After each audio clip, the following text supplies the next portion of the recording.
Shortcut জান্নাতে যাওয়ার রাস্তা। এটা কী ধরনের আমল? ফরজ আমলগুলো যদি কেউ করতে পারে, নফল যতটুকু চেষ্টা করে করুক।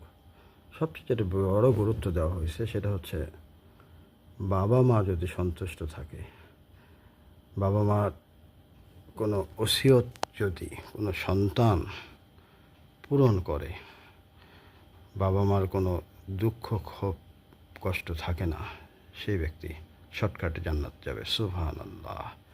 এই জন্য বাবা মার দোয়া যার জীবনে আছে তারা দুনিয়া আখিরাতে কল্যাণ লাভ করবে।